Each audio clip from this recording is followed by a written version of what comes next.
चलो, अच्छा हम लोगों ने पढ़ा सांख्यिकी में सांख्यिकी क्या है और सांख्यिकी क्या है के बाद सांख्यिकी में जो पहली चीज है वो है डाटा, यानी कि जिस पर आधारित होती है सांख्यिकी उसको हम लोग कहते हैं सूचना या आंकड़ा कहते हैं। तो आंकड़ा हम लोगों ने पढ़ लिया।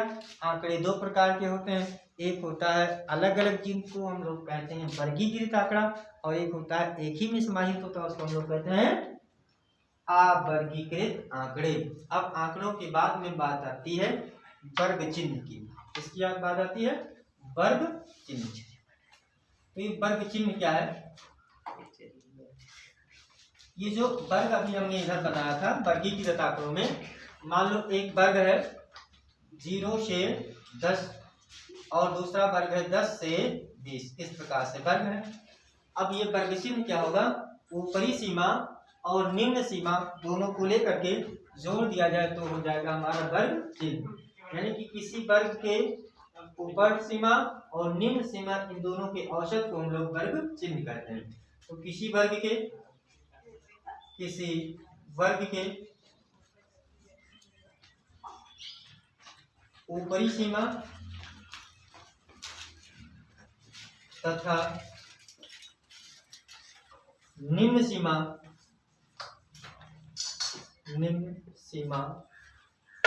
मान के औसत को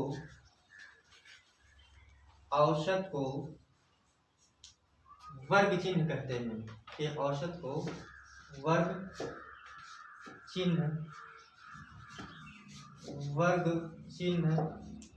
कहते हैं। वर्ग चिन्ह कहते हैं। वर्ग चिन्ह बराबर होगा, जैसे प्रश्न है इसमें वर्ग चिन्ह होगा, वर्ग चिन्ह बराबर ऊपरी सीमा और प्लस निम्न सीमा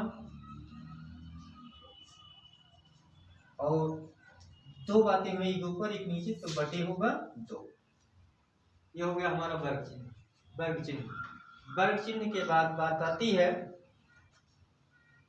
औसत या माध्य की। माध्य या औसत, मीन और एवरेज, इसको अंग्रेजी में कहते हैं मीन और एवरेज, AVERAGE, एवरेज।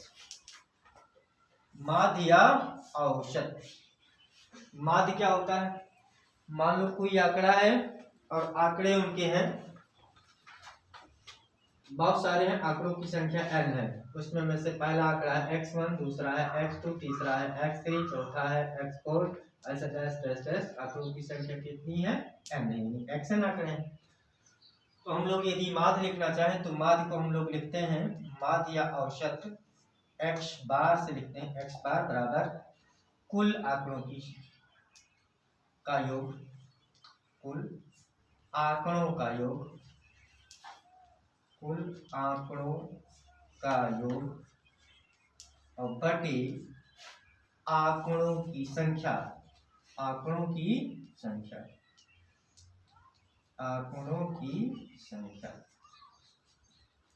आंकड़ों का योग मतलब पहला आंकड़ा है x1 प्लस दूसरा है x2 प्लस तीसरा है x3 प्लस अंतिम आंकड़ा है xn और बटे कुल आंकड़ों की संख्या। कुल कितनी आंकड़े हैं? n आंकड़े हैं, आंकड़ों संख्या n। इसे हम लिखेंगे x बार बराबर है, x बार बराबर, यदि हम योग को एक है ग्रीक भाषा का अक्षर सिग्मा से लिख सकते हैं तो ये होगा n, नियतांक के कॉमन हो जाएगा, इसे हम लिख सकते हैं सिग्मा।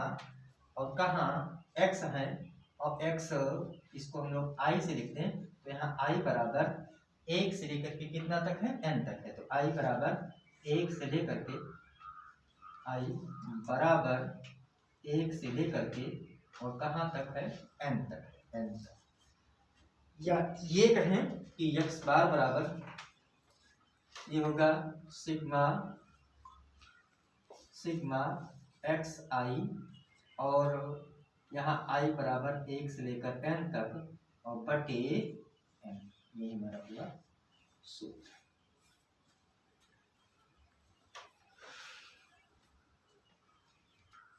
आओ था ना